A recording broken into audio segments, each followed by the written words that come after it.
Perjalanan dinas seorang Faisal yang notabene ayah dari satu orang anak telah membawa petaka besar dalam rumah tangganya. Baru sehari dia meninggalkan rumah anak tunggalnya. Tiba-tiba jatuh sakit. Mila sebagai istri dari Faisal meminta pada sang suami agar bisa kembali pulang demi kesembuhan putri mereka yang bernama Syifa. Namun bukan kedatangan sang suami yang dia dapatkan melainkan sebuah kabar yang begitu mengejutkan. Adelia Sujono sepupu dari suami sendiri telah mengabari Mila via WhatsApp agar tidak mengganggu Faisal lagi. Sebab Faisal yang diakui Adelia sebagai suaminya tersebut sedang sibuk bersama istri barunya, yang tak lain adalah dirinya sendiri. Mila marah tak menduga bahwa sepupu suaminya ternyata adalah istri kedua yang disembunyikan oleh Faisal. Mila pun langsung menghubungi kedua mertuanya akan tetapi sang mertua malah berpihak kepada Faisal dan Adelia. Kesabaran Mila habis, perempuan tegar itu pun bertindak tanpa maaf. Mila langsung membakar ijazah dan seluruh pakaian milik suaminya. Dia memutuskan untuk menggugat cerai Faisal lalu melaporkan suaminya sebagai tindakan keji suami dan selingkuhannya itu ke kantor polisi. Apakah Mila akan mendapatkan kebahagiaan setelah bercerai dengan suaminya? Yuk simak baik-baik cerita novel ini dengan karya Meisya Jasmine. Baik para pencinta channel Bunda Official. Kita lanjut di Bab 27. Dengan judul sudah tidak penting lagi. Telepon dari Umi kutolak. Tak sudi bagiku untuk mengangkatnya. Aku lekas menghadap ke arah Bu Tiffany dan tersenyum kecil. Angkat saja dulu, bakar Mila, ujarnya. Enggak Bu, telepon tidak penting, sahutku. Oh jadi gimana Mbak? Setuju kan, naik pesawat dengan kami besok? Bu Tiffany malah mengulangi pertanyaannya, membuatku lagi-lagi dilanda deg-degan, masa iya harus naik bus dinas kelas segala? Ponselku malah bergetar lagi, ku tengok Umi lagi-lagi memanggil, cepat ku reject, lalu ku masukkan ponsel kembali ke dalam tas rajut adikku, ganggu saja pikirku. Bu, apa tidak apa-apa? Tanyaku lagi. Hatiku masih agak beban untuk menerima tawaran mahal ini. Bukannya tak mau menghargai. Tapi aku tahu betul berapa harga tiket pesawat bisnis dari sini ke Jakarta. Apalagi kalau sampai beramai seperti ini. Gak apa-apa dong. Bawa anaknya Mbak Carmila, Mbak Cynthia, dan keluarga lainnya. Saya insya Allah sanggup. Bu Tiffany merangkul pundakku, mau tak mau membuatku mengangguk juga akhirnya. Rasya yang terlihat memakai dress di atas lutut berwarna hijau putih transparan dengan balutan tank top putih dan hot pants jeans tersebut terlonjak senang. Gadis cantik itu mengayunkan kepal tangannya ke udara seraya mengatakan yes. Aku tak tahu mengapa keluarga ini bisa sangat excited terhadapku. Segitu pentingnyakah peranku dalam hidup mereka baru-baru ini? Alhamdulillah. Makasih ya Mbak. Saya minta tolong kirimkan data-data penumpangnya segera ya. Masih ada waktu untuk membeli tiket hingga sore hari, saya tunggu. Baik Bu, terima kasih banyak sebelumnya, maaf saya merepotkan. Aku memeluk Bu Tiffany sesaat, juga Rasya, kami saling dekap dengan hangatnya, seolah sudah lama akrab mengenal. Saya pamit dulu, ada yang mau dibeli untuk oleh-oleh keluarga di Jakarta, kata Bu Tiffany. Tante aku pamit ya, timbal Rasya yang begitu cantik dan berkulit mulus. Iya Bu. Iya Ras, makasih semuanya, aku melambaikan tangan. Begitu juga dengan adikku Cynthia. Dia heboh berpamitan dengan Bu Tiffany dan Rasya. Dia yang paling semangat pokoknya. Saat Bu Tiffany dan Rasya semakin menjauh, lalu berbelok ke lorong sebelah barat di ujung sana. Aku pun buru-buru mengeluarkan ponsel yang lagi-lagi bergetar. Sambil menaiki eskalator bersama Cynthia, kulihat layar yang masih tertera panggilan masuk. Lagi-lagi dia Umi. Siapa sih Mbak? Tanya adikku kesal. Nih Uminya si Faisal, dengusku. Halah. Mau apa lagi coba? Cynthia mencibir, mukanya kelihatan geli menatap ponselku.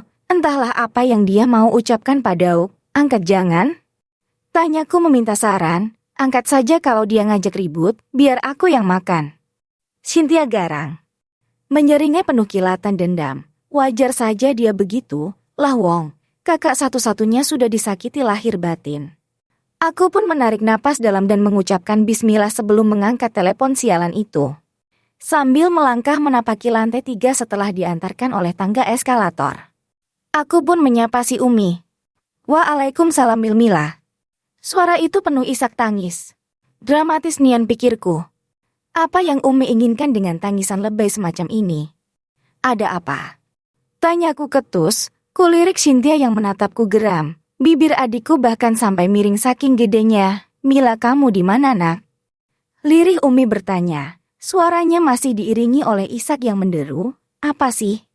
Harus banget ya pakai acara menangis seperti anak kecil begini. Aku di mall sedang belanja dengan mama, adik, keponakan, dan anakku tentunya. Kenapa ya? Sekarang kebalikan keadaan menjadi seri. Dia pernah menginjak-injakku. Kini aku yang balik akan menginjaknya. Agar Umi tahu. Hidup ini bukan hanya berputar padanya seorang. Mila sayang, Umi minta tolong, nak. Cabut laporanmu, Mil. Umi mohon. Tidak bisa. Aku berkata ketus. Berhenti sejenak diriku di depan kaca pagar pembatas pas berhadapan dengan pintu masuk departemen store tempat Mas Sofyan mengajak beli pakaian. Cynthia mengikutiku. Dia berdiri di sebelahku. Kami kompak menghadap ke arah lantai bawah. Umi mohon, Mil, apa harus Umi cium kakimu? Ngapain cium kakiku segala? Memangnya bisa mengubah pendirianku? Ketus dan sinis sekali ucapku. Tak peduli lagi mau sopan atau tidak. Dia bukan orang tua yang layak dihormati, dia telah meludahi dan mengata-ngataiku di belakang. Kurang ajar bukan? Ya Allah, di mana hatimu, Mil? Tega kami membuat Faisal seterpuruk ini. Sore ini muka dia dan Adelia bakal terpampang di layar kaca. Mereka akan melakukan press conference bersama Kapolres dan jajarannya. Apa kamu tidak malu, Mil? Oh, mau press conference tuh? Baru tahu aku, tayang di televisi mana? Aku langsung menoleh ke Cynthia. Adikku ini langsung berbinar mukanya. Matanya sampai besar membelalak. Dia pasti suka mendengarkan kabar nahas ini. Kejam kamu, Mil. Tidak ada empati sama sekali. Dia suamimu. Faisal yang memberikanmu satu anak yang lucu. Memberikanku anak yang lucu. Allah yang kasih, bukan dia. Tegurku keras. Namun apa bisa kamu hamil kalau tanpa anakku? Bisa? Ya memang tidak bisa.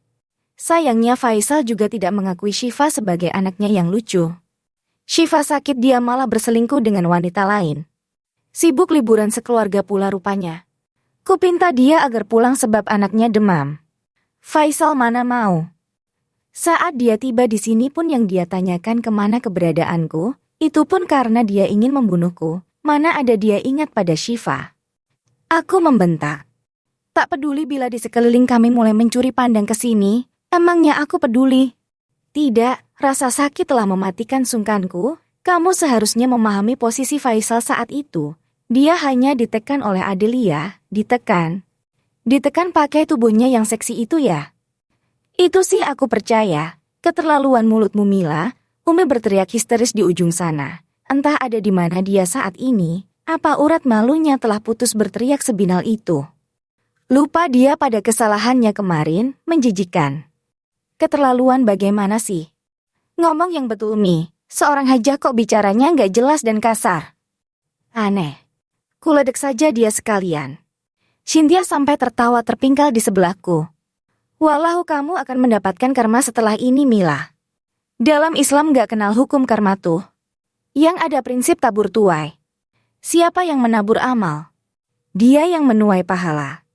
Siapa yang menyemai kejahatan, dia yang panen dosa. Kalau Umi dan sekeluarga yang nomor 2 sibuk menjahatiku dan Syifa, akhirnya kena batu juga.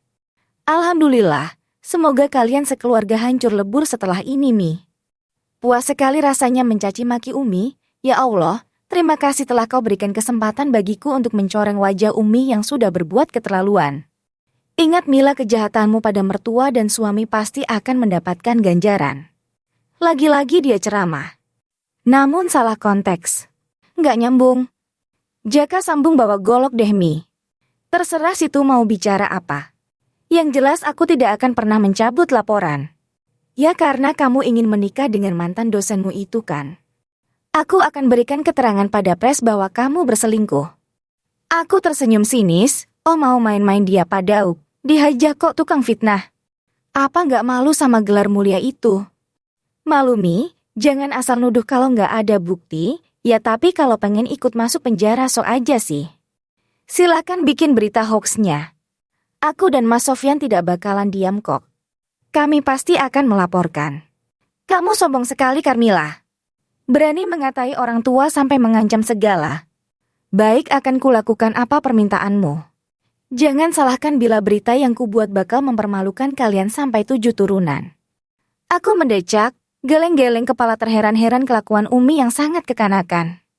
Terserah deh, ngomong aja semaumu.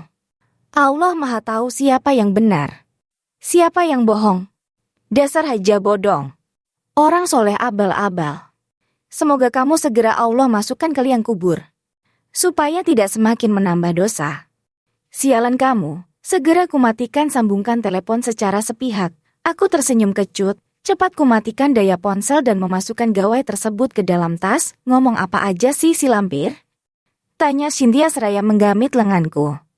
Gak tahu, berisik soalnya kayak suara blender rusak. Kami berdua kompak tertawa. Terayunlah kaki ini masuk ke dalam department store. Aku sudah melupakan ucapan Umi yang bau kambing itu. Ngapain juga kupikirin? Gak bermanfaat. Mataku lalu tertuju ke arah pakaian anak-anak yang berada di sisi timur ruangan. Ada Syifa, Mama, Nadira, dan Mas Sofyan di sana. Sebuah troli berisi beberapa tas belanja hampir luber kulihat. Astaga naga. Ya Allah, itu baju segambreng buat apaan? Mbak Mil itu anakmu banyak banget beli baju.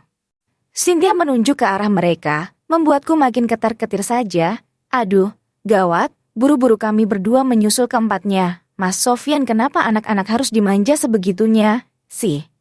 Sampai di sini kita lanjut di bab selanjutnya. Terima kasih yang sudah subscribe channel Bunda Official.